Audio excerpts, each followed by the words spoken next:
But most of all, God's mercy and God's love have been revealed to me these past 10 days. After Charlie's assassination, we didn't see violence. We didn't see rioting.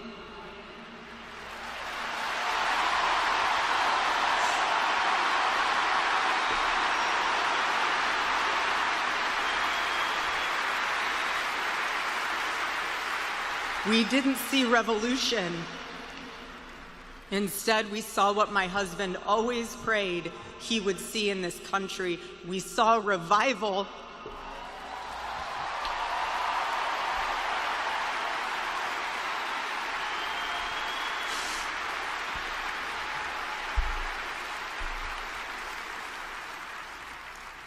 This past week, we saw people open a Bible for the first time in a decade. We saw people pray for the first time since they were children. We saw people go to a church service for the first time in their entire lives. Number 8.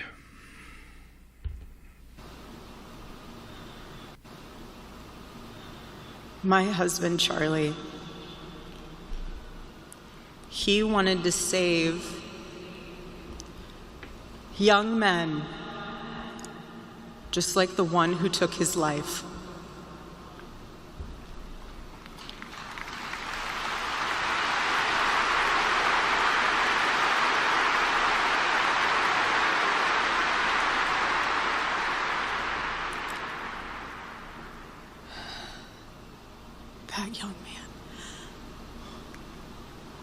That young man, on the cross, our Savior said,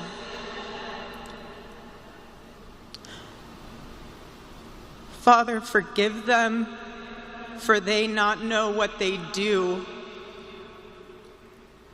That man, that young man, I forgive him.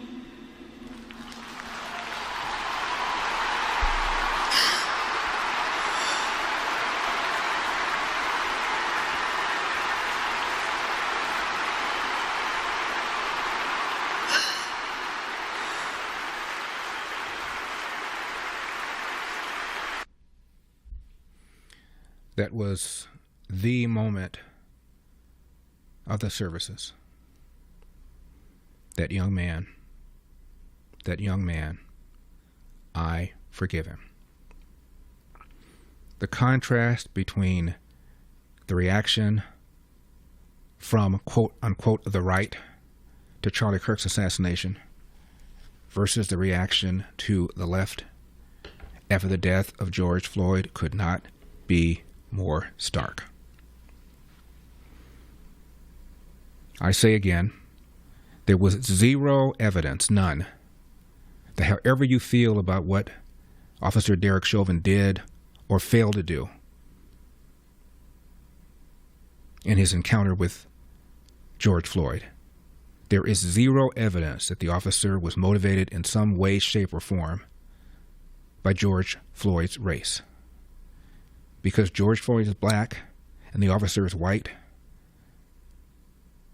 people took to the streets for 4 months. At least 25 people killed. Some put the number at 35. 2,000 police officers injured. Billions of dollars in insured and uninsured property damage. Federal buildings set on fire. All because of an assumption that what happened to George Floyd had to do with his race when there was zero evidence. How do I know that? Because the lead prosecutor was a black man. And in his opening statement, the most important part of a trial where you lay out your theory and what you hope to prove, it was televised.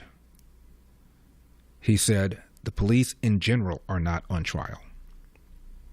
The Minneapolis PD in general is not on trial. There are a lot of officers, he said, that are doing hard work, most of whom are doing hard work under very challenging circumstances, he said.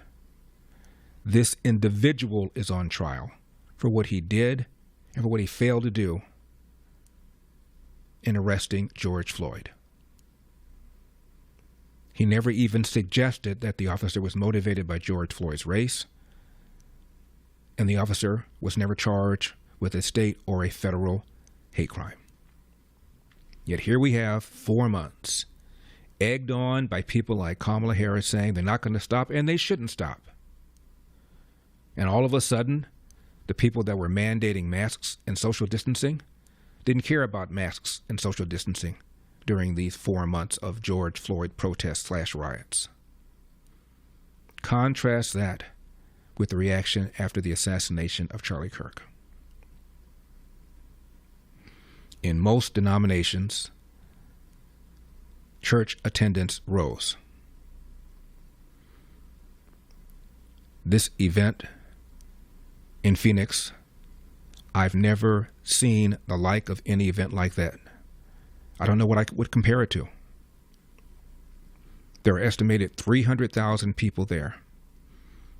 Some in the arena where the memorial took place, some in another nearby arena, and many people just in the streets. Maybe 300,000 people. No violence, no shooting, no screaming, no yelling. Reflection,